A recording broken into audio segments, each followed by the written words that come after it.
Yo, what's up mga choy? Ngayong araw nga pala ay mag-food trip kami. Kasama ko palang mag-food trip ay si Bay Carlo. Kaya ito na mga choy, pupuntahan ko na si Bay Carlo mga choy. At ito na mga choy, inumpisa na ni Bay Carlo ang pagluluto ng aming food tripin. Ang aming food tripin pala mga choy ay itong beefloaf. Hindi lang beefloaf ang aming niluluto mga choy, pati rin itong corned beef.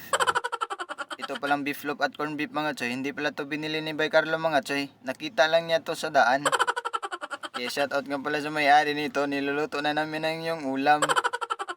Kaya i-flex ko tong mga sasakyan dito na nakaparada sa aming bakuran. Kaya pili na kayo kung saan ang inyong gugustuhin sasakyan. Joke. Kaya ito na mga choy, nahalo ko na ang corned beef na aming niluluto. Adjust pala kami ngayon pero kakain pa rin kami. Tumingin na rin ako dito sa salamin mga choy at sumayaw pa. At shoutout nga pala sa aking kaibigan na content creator na si Kian MTV. Marami pala kami dito nakadisplay mga sapatos at sobrang maganda pa. Ito pala lahat ang aming mga koleksyon mga sapatos mga choy. Shoutout nga pala sa motor ni Bay Carlo mga choy, sobrang ganda itong Aerox 155. Cute! Kapag titingnan mo ang araw mga choy ay sasakit pala yung mata. Sobrang ganda talaga ang araw ngayon mga choy, makaka-jogging na kami. Flex ko nga pala itong reducer ko mga choy, lalaban ko to kasi marumi na. Transition na po tayo mga choy, ito na aming nilulutong beefloaf at corned beef. Kinuha na ni Bay Carlo. Inilagay na pala ang corned beef ni Bay Carlo sa malukok mga choy, para maumpisa na namin ang aming pagkain mga choy. Kakain na sana kami kaso wala pa kaming kanin, kaya ito na hinugasan ko na ang rice cooker mga choy at para malagyan ko na ng rice. Pagkatapos kong maghugas aring rice cooker mga choy, ay dumiretso na ako sa kwarto namin para kukuha ng rice. At ito na mga choy, nilagyan ko na ng rice aring rice cooker mga choy.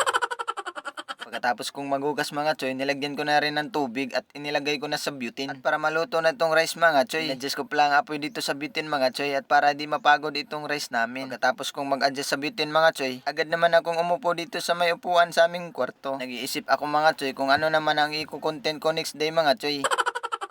Kaya ito na mga choy, pinag-isipan ko talaga para makagawa ako ng content next day. Shoot! Ito naman si Bay Carlo mga choy, ay aalis siya kasi meron siya kukuning kangkong. Sa tingin niya kasi kulang ang aming ulam. Sakto, nagchat ang aming coach na may kangkong doon sa kanila, kaya kinuha na ni Bay Carlo mga choy. At ito na mga choy, nakarating na si Bay Carlo at dala na niya ang kangkong mga choy. Fresh pa pala itong mga kangkong na binigay ng aming coach mga choy. Ito na mga choy, pinutol na ni Bay Carlo ang mga gamot ng kangkong mga choy na baka makain namin yan.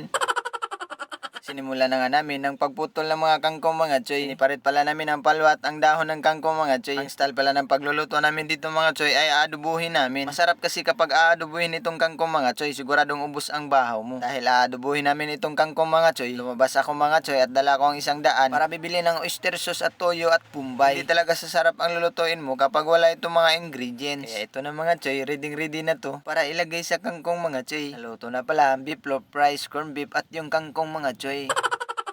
Nag-wild na nga pala ang mga bulati sa loob ng aming tiyan mga choy dahil gutom na sila.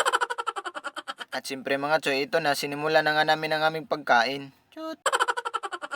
Alam nyo ba mga choy, nagre-reduce na kami ngayong araw. At siyempre mga choy, kakain pa rin kami. Mahirap na kasi kapag gugutomin ka, sasakit ang tiyan mo. Chut! Dito lang magtatapos ang ating video mga choy. Maraming salamat sa panonood. Bye!